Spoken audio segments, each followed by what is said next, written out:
आज के वीडियो में हम आपको गणेश जी की ऐसी साधनाएं बता रहे हैं जो आपको पैसा और मान सम्मान दोनों दे सकती हैं, खुशियां दे सकती हैं। गणेश जी की पूजा हर किसी को फलती है। प्रथम पूज्य को नमस्कार करते हुए आज का वीडियो शुरू करती हूँ। मैं हूँ एस्ट्रोलॉजर डॉक्टर उमाश्री। मेरे चैनल में आपका स्वागत है। आइए आज का वीडियो गणेश जी भगवान को हाथ जोड़ते हुए नमन करते हुए शुरू करते हैं और आपको बताना चालू करते हैं कि ऐसी गणेश जी की कौन सी साधनाएं हैं जिनको करके आप फ़ायदा उठा सकते हैं और आप धनवान बन सकते हैं, पैसे वाले आप बन सकते हैं। तो वीडियो में बने रहिए अंत तक। अगर आप डॉक्टर उमाश्री चैनल पर पहली बार आए हैं तो मैं आपका स्वागत करती हूं और आपसे रिक्वेस्ट करती हूं, मेरे चैनल डॉक्टर उमाश्री को आप सब्सक्राइब करिए, बेल बटन दबाइए, ऑल पर क्लिक करिए। मैं डेली ऐसी वीडियो अपलोड करती हूं जो आपको फ़ायदा पहुंचा सकती हैं। तो आइए आज का वीडियो शुरू करते हैं। अगर आप कर्जे से परेशान हैं तो भगवान ऋणहर्ता स्वरूप की उपासना करें और साधना करें। ऋण के भुगतान की चिंता आपको परेशान कर रही होगी या परेशान करती है और ऋण का भार हर कोई वहन नहीं कर सकता, तो ऐसे स्थिति में आपको ऋण मोचन मंगल स्रोत की साधना बहुत ही लाभदायक और सिद्ध होगी। ऋणहर्ता गणपति साधना अद्भुत है और इसका प्रयोग जिसने भी किया है उसको फ़ायदा मिला है।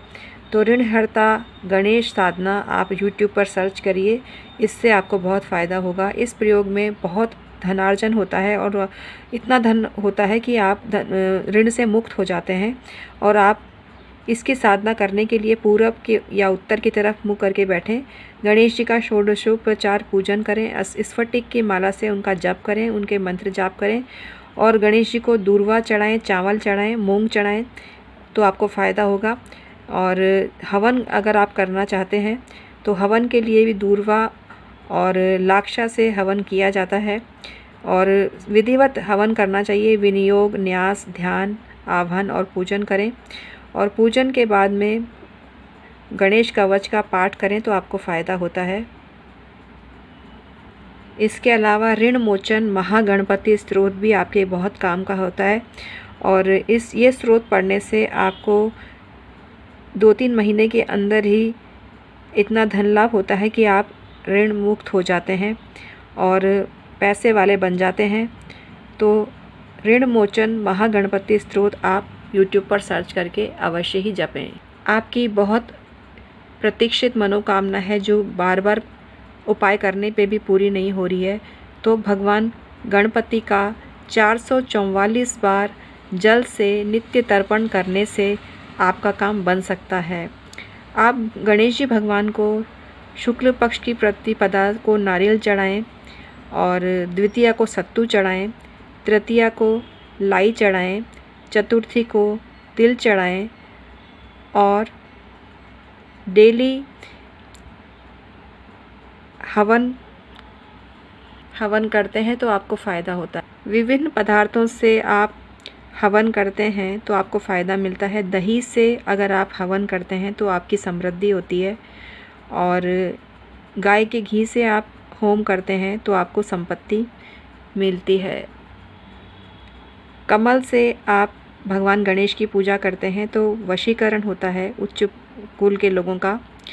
और कुमुद से आप हवन करते हैं तो आप उच्च अधिकारियों को वशीकरण कर लेते हैं। पीपल के पत्ते से हवन करने से ब्राह्मणों का वशीकरण होता है। तो ये बहुत ही चमत्कारी होती है भगवान गणेश की साधना। और वशीकरण के लिए महागणेश या लक्ष्मी विनायक का स्मरण करना चाहिए और उनका मंत्र जाप करना चाहिए। भगवान गणेश की एक साधना का नाम लक्ष्मी विनायक प्रयोग भी है और इसको करने से आपको रिद्धि सिद्धि की प्राप्ति होती है। संपत्ति का निरंतर वास आपके घर में होता है और बड़े बड़े लोगों के बीच आपका उठना बैठना होता है।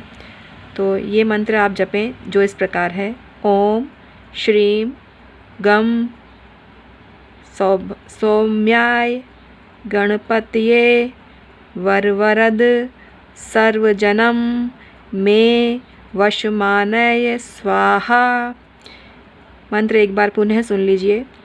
ओम श्रीम गम या गंग भी बोलते हैं इसको, सौम्याय गणपतये वरवरद सर्वजनम में वशमानय स्वाहा। तो ये मंत्र बहुत ही प्रभावशाली है। इस मंत्र को रात्रि में जपना उपयुक्त होता है और इसको साधना में सफलता के लिए पूर्ण ब्रह्मचर्य का पालन करना चाहिए और सात्विक आहार भोजन के रूप में लेना चाहिए। इसी तरह से शक्ति विनायक मंत्र भी बहुत पावरफुल है, जो इस प्रकार है। ओम ह्रीं ग्रीं ह्रीं, ओम ह्रीं ग्रीं ह्रीं, ओम ह्रीं ग्रीं ह्रीं। ये मंत्र तुरंत फल देने में सक्षम है और जल्दी ही से जल्दी आपको फल देता है और इसकी सिद्धि आप प्राप्त कर सकते हैं। ये आर्थिक उन्नति के साथ साथ आपके धन में बढ़ोतरी करता है, आपको मान सम्मान देता है और आपको भवन और वाहन का सुख देता है। ये मंत्र 5 लाख की संख्या में जपने पे सिद्ध होता है। इसमें भी सात्विक आहार आपको लेना पड़ता है और आहार एक बार ही लेना चाहिए और कोई भी नशा आपको नहीं करना चाहिए, जो नशे की श्रेणी में आता है, या मांसाहार आपको नहीं करना चाहिए। एक प्रयोग गणेश जी का है, उच्छिष्ट गणपति प्रयोग। ऊ है आधा च है, 6 पे छोटी की मात्रा है, श है षटकोण वाला और ट है, उच्छिष्ट गणपति प्रयोग। तो इसमें भी मंत्र जपा जाता है और इस प्रकार है ये मंत्र। ओम नमो हस्ति मुखाय लंबोदराय उच्छिष्ट महात्मने क्राम क्रीम ह्रीं घे घे उच्छिष्टाय स्वाहा। ये भी बहुत सिद्ध मंत्र है और इसको भी आप जप सकते हैं, इससे बहुत फ़ायदा मिलता है। और भगवान गणेश का स्मरण करें, आपको बहुत फ़ायदा मिलेगा। और इस जो प्रयोग है उसमें कड़वे नीम की जड़ से अंगूठे के ऊपर के पोर जितनी लंबी गणपति की मूर्ति बनाई जाती है और प्राण प्रतिष्ठा की जाती है और पूजन में लाल रंग का पुष्प होता है जो सुगंध वाला होना चाहिए और केवल गीले कपड़े से ही इसको पोंछना चाहिए। और गंध के स्थान पर चमेली का जो तेल है उसमें सिंदूर मिला के मूर्ति को लगाना अच्छा रहता है। तो ये काम भी आप कर सकते हैं। और ये प्रयोग कृष्ण पक्ष की अष्टमी से प्रारंभ करके अमावस्या तक 7 दिन तक करना होता है। तो ये आप कर सकते हैं, ये आपको बहुत फ़ायदा देती है। आपने किसी से कर्जा ले रखा है तो ऋण हर धनप्रद मंगल स्त्रोत भी आप जप सकते हैं, ये भी बहुत फ़ायदा देता है और इसको भी आप जप सकते हैं। गणेश जी का एक मंत्र है, ओम गणेश ऋणम छिंधि वरेण्यम हुम नमः फट। ये भी बहुत फ़ायदा करता है। तो कोई भी ये मंत्र आप जप सकते हैं, आपको गणेश जी के मंत्र बहुत फ़ायदा करेंगे। अगर आप कर्जे से जूझ रहे हैं तो इनमें से किसी भी मंत्र का आप जाप करें, आपको फ़ायदा होगा। Thank you so much.